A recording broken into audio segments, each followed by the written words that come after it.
प्यारे बच्चों, आप सभी का स्वागत है। आज हम सम्मिश्र संख्या के अंतर्गत सबसे पहले सम्मिश्र तल के बारे में, उसके बाद किसी भी सम्मिश्र संख्या का मापांक तथा कोणांक कैसे ज्ञात करते हैं, और उसके बाद किसी भी सम्मिश्र संख्या को ध्रुवीय रूप में कैसे परिवर्तित करते हैं उसके बारे में सीखेंगे। तो सबसे पहले सम्मिश्र तल। लेकिन सम्मिश्र तल से पहले हमने जो पिछली क्लास में पढ़ा था कार्तीय तल, तो कार्तीय तल के बारे में क्या पढ़ा था एक बार रिमाइंड करते हैं। इसमें दो लंबवत रेखाएं होती थी जो एक दूसरे को बिंदु O पे काटती थी।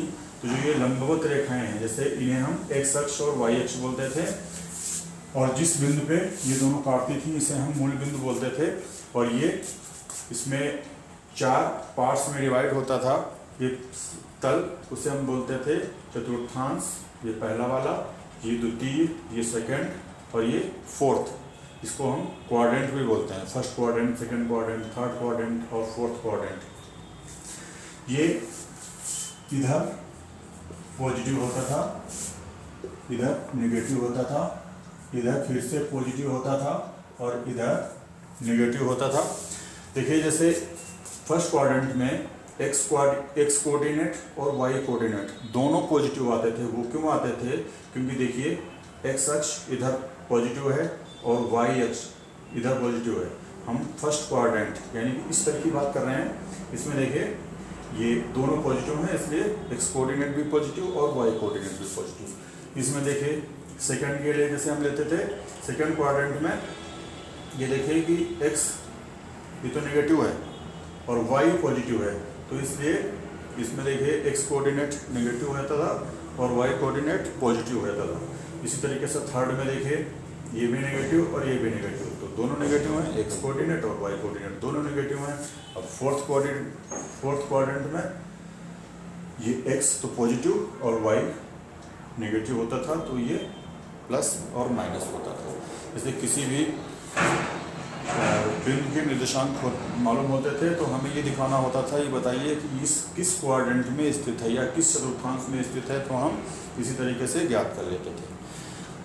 इसमें देखिए जो ये सम्मिश्र तल होता है वो क्या होता है, एक ऐसा तल, जैसा इसका नाम है सम्मिश्र तल, एक ऐसा तल जिसमें किसी सम्मिश्र संख्या को ज्यामितीय रूप से किसी बिंदु के द्वारा प्रदर्शित किया जा सके, उसे हम सम्मिश्र तल बोलते हैं। जैसे अब हम आते हैं z बराबर x प्लस आई वाई का मापांक। ये देखिए सम्मिश्र तल है हमारे पास, ये बना लिया हमने। अब इस सम्मिश्र संख्या z बराबर x प्लस आई वाई को हमें दिखाना है। इसके लिए हम क्या करते हैं, देखिए इसमें वास्तविक भाग इसका x है और काल्पनिक भाग इसका y है। तो हम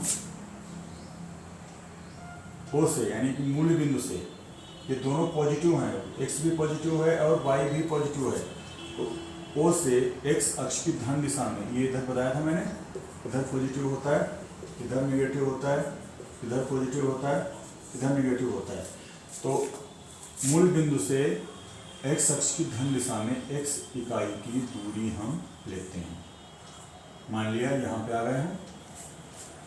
फिर इसका काल्पनिक भाग y है, तो काल्पनिक भाग y है, तो हम काल्पनिक अक्ष पे जाएंगे। तो काल्पनिक अक्ष पे y इकाई की दूरी पे अगर हम जाएंगे, मान लिया यहाँ पे जाते हैं, यहाँ पे आते हैं, यहाँ पे हम आ जाते हैं। अब सवाल ये है कि z बराबर x प्लस आई वाई को इस कॉम्प्लेक्स प्लेन में या आर्गन प्लेन में कैसे निरूपित करेंगे, तो उसका तरीका बता रहा हूँ मैं। मूल बिंदु से x इकाई की दूरी पे और मूल बिंदु से y इकाई की दूरी पे काल्पनिक अक्ष पे ये बिंदु मिला हमें, और यहाँ पे ये बिंदु मिला था। तो इसके समांतर, इस रेखा के समांतर हमने ये रेखा खींची और यहाँ पे हम आए, तो हम चले इसके समांतर, ये मान लीजिए हम यहाँ पे आ जाते हैं। और ये जो बिंदु P होगा, ये बिंदु x प्लस आई वाई को निरूपित करेगा इस तरीके से। अब देखिए मापांक क्या होता है। मापांक इस मूल बिंदु से जिस बिंदु P के द्वारा ये सम्मिश्र संख्या निरूपित की गई है, इनको आपस में मिला दिया तो ये OP हो, जो रेखा जो OP डिस्टेंस है, जो O से P तक की दूरी है, ये Z का मापांक होगा। Z का मापांक ये क्या हो जाएगा? OP, यानी कि O से P तक की दूरी, ये हो जाएगा। अब देखिए ये OP हम ज्ञात कैसे करेंगे? OP ज्ञात करने के लिए अगर हम समकोण त्रिभुज मान लें, ये समकोण त्रिभुज है, ये इसका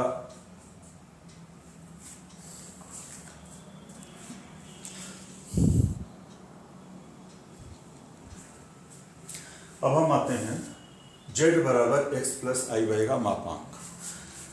तो पहली बात तो ये है Z बराबर x प्लस आई वाई का मापांक हम किससे प्रदर्शित करते हैं? ये ध्यान रखिए, पहली चीज Z बराबर x प्लस आई वाई का मापांक या Z का मापांक मॉडुलस ऑफ Z से निरूपित करेंगे। ध्यान रखिए, Z का मापांक मॉडुलस ऑफ Z का मापांक, Z1 का मापांक मॉडुलस ऑफ Z1 का मापांक, ये मॉडुलस का साइन है। अब देख लीजिए कि Z बराबर x प्लस आई वाई को हम प्रदर्शित कैसे करेंगे इस आर्गन डायग्राम में। इसके लिए हम क्या करेंगे, ये जैसा मैंने बताया, ये है वास्तविक अक्ष और ये है काल्पनिक अक्ष। तो x क्या है? वास्तविक भाग। तो जब x वास्तविक भाग है तो हम कहाँ चलेंगे? वास्तविक अक्ष पे चलेंगे। कितना चलेंगे? वास्तविक भाग x है, यानी कि मूल बिंदु से x इकाई की दूरी चलेंगे। ये चले हम यहाँ पर और यहाँ पे पहुंच गए, मान लिया A बिंदु पे पहुंच गए। इसी तरीके से y ये काल्पनिक भाग है, तो हम क्या करेंगे? मूल बिंदु से काल्पनिक अक्ष पे y इकाई की दूरी तक हम जाएंगे। मान लिया हम B बिंदु पे पहुंच गए, B पे पहुंच गए। अब हम क्या करेंगे, इस A से ये जो काल्पनिक अक्ष है इसके समांतर रेखा खींचेंगे, ये खींच दी रेखा। इसी तरीके से B बिंदु से ये जो वास्तविक अक्ष है इसके समांतर रेखा खींची, ये खींच दी, और ये दोनों रेखाएं एक दूसरे को P पे मिल रही हैं। तो ये P बिंदु है, ये इस सम्मिश्र संख्या Z बराबर x प्लस आई वाई को निरूपित करेगा। और पहली बात, ये मापांक होता क्या है? देखिए, मापांक जो होता है वो इस P बिंदु की मूल बिंदु से दूरी जितनी भी होती है वो Z का मापांक होता है। इसको हम, जैसे मैंने बताया था, मॉडुलस ऑफ Z से प्रदर्शित करते हैं। देखिए ये OP, ये किसके बराबर आएगी? OP के बराबर आएगी। कहीं कहीं हम इसको लिखते हैं R बराबर R। ये नोट कर लीजिए कि Z का मापांक मॉडुलस ऑफ Z, और ये हो जाएगा O से P तक की दूरी, और इसको हम कभी कभी R के द्वारा भी निरूपित करते हैं। अब देखिए ये मान कैसे इसका ज्ञात होगा? देखिए ये तो x है, अब चूंकि ये OB y है तो ये AP भी कितना होगा? y होगा। दोनों बराबर होंगी, AP और OB। अब आ जाइए इस समकोण त्रिभुज में। समकोण त्रिभुज क्या लिखेंगे हम? समकोण त्रिभुज OAP में हमें पता है जब कोई समकोण त्रिभुज होता है उसमें पाइथागोरस का नियम हम लगा सकते हैं। कर्ण का वर्ग बराबर आधार का वर्ग प्लस लंब का वर्ग। कर्ण इसमें क्या है? कर्ण OP है, तो ये मिल जाएगा OP का वर्ग बराबर आधार का वर्ग। आधार क्या है? x का वर्ग प्लस लंब का है y का वर्ग, यानी OP ये हमें मिल गया √x² प्लस y स्क्वायर। और इस OP को हम क्या कहते हैं? मॉडुलस ऑफ Z कहते हैं, या इसको क्या बोलते हैं हम? R बोलते हैं। यानी कि मॉडुलस ऑफ Z ये हमें मिल गया x² प्लस y स्क्वायर, जहां जेड बराबर एक्स प्लस आई वाई। तो ये मापांक आ गया। अब इसके बाद हम बात करेंगे जेड बराबर एक्स प्लस आई वाई का पूर्णांक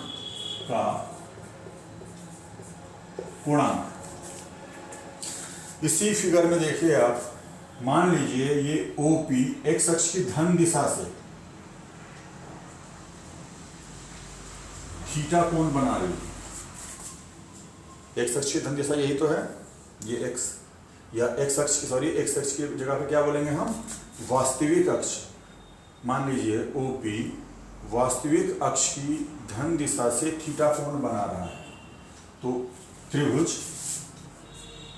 OAP में tan थीटा बराबर क्या हो जाएगा, ये होता है लंब बटे आधार, लंब बटे आधार, यानी ये मिल जाएगा लंब इसमें y और आधार x। तो tan थीटा बराबर ये मिल गया y बटे x। तो ये थीटा जो होता है ये इसमें पूर्णांक कहलाता है, थीटा पूर्णांक कहलाएगा। लेकिन इसमें एक खास बात है, जो ये कोण हमेशा नापते हैं ये एक्स अक्ष की धन दिशा से किस दिशा में चलेंगे, हमेशा एंटी क्लॉकवाइज चलेंगे। ये मैंने ये एरो बनाया था, यानी कि इधर चलेंगे। लेकिन अगर इधर चलेंगे हम तो ये निगेटिव एंगल हो जाएगा, ये ध्यान रखना है। तो z बराबर एक्स प्लस आ जाएगा मापांक, ये आ गया √x² प्लस y², और पूर्णांक हो गया, पूर्णांक का मान ज्ञात करने के लिए हम ये लगा सकते हैं tan थीटा बराबर y/x, या इसको लिख सकते हैं थीटा बराबर tan इनवर्स y/x। अब हम आते हैं z बराबर x प्लस आई वाई का ध्रुवीय निरूपण। देखिए इसमें जो फिगर है हम पहले वाला बना लेंगे, वही फिगर रहेगा। ये देखिए ये जो OP है ये एक्स अक्ष की धन दिशा से थीटा कोण बना रही है। तो हम आते हैं वही, ये मूल बिंदु है OAP में, लिखेंगे संपूर्ण त्रिभुज OAP में। संपूर्ण त्रिभुज OAP में cos थीटा बराबर क्या होता है, आधार बटे कर्ण, ये होता है आधार बटे कर्ण। देखिए इसमें आधार क्या है, x बटे कर्ण मैंने बताया था, ये तो r था, r। तो cos थीटा बराबर x बटे r है, तो इससे क्या मिल जाएगा, x बराबर r cos थीटा। इसी प्रकार ये मैं यहां पे लिख रहा हूं, इसी प्रकार साइन थीटा बराबर ये होता है लंब बटे कर्ण। लंब है इसमें y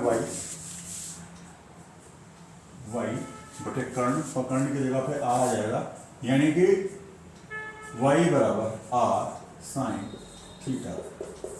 ये दूसरा समीकरण मिल जाएगा। अब अगर इन दोनों समीकरणों को आपस में वर्ग करके जोड़ दें तो देखिए क्या मिलता है, 1 और 2 को वर्ग करके जोड़ने पर, जब वर्ग करके जोड़ेंगे तो ये हमें मिलेगा x का वर्ग प्लस y का वर्ग बराबर r square sine square theta plus r square cos square theta, यानी कि x square plus y square बराबर r स्क्वायर कॉमन। तो ये क्या मिलेगा, sine square theta plus cos square theta, और sine square theta plus cos square theta ये होता है 1। तो ये क्या मिलेगा हमें, √x square plus y square, ये r की जगह पे। इससे पहले अभी जब हमने मापांक निकाला था तो ये एक तरीके से मापांक है, मापांक ही है ये। इसकी जगह पे हम मॉडुलस ऑफ जेड भी लिख सकते हैं। अब बात आती है कि समीकरण 1 और समीकरण 2 को अगर आपस में भाग कर दें, मतलब समीकरण 2 को समीकरण 1 से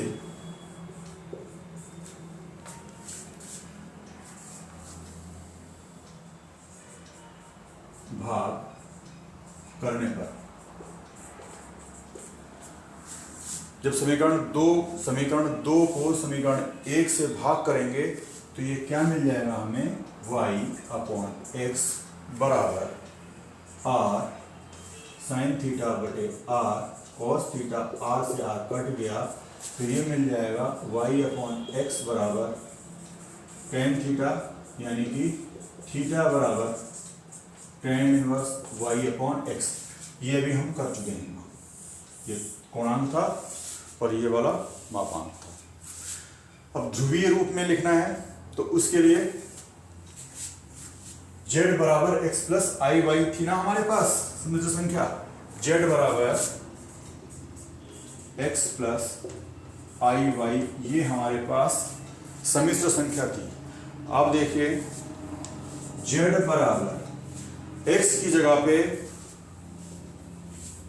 इसमें x की जगह पे हम क्या लिख सकते हैं, r cos थीटा, x की जगह पे r cos थीटा लिख दो, प्लस i इंटू y की जगह पे क्या लिख सकते हैं, r sin theta, r sin theta, यानी कि z बराबर, इसमें से r कॉमन ले लीजिए, ये मिल जाएगा cos theta plus i sin theta. तो ये सम्मिश्र संख्या z बराबर x प्लस आई वाई का ध्रुवीय रूप है। तो ये याद रखना है आपको, ये r मापांक है और थीटा पूर्णांक।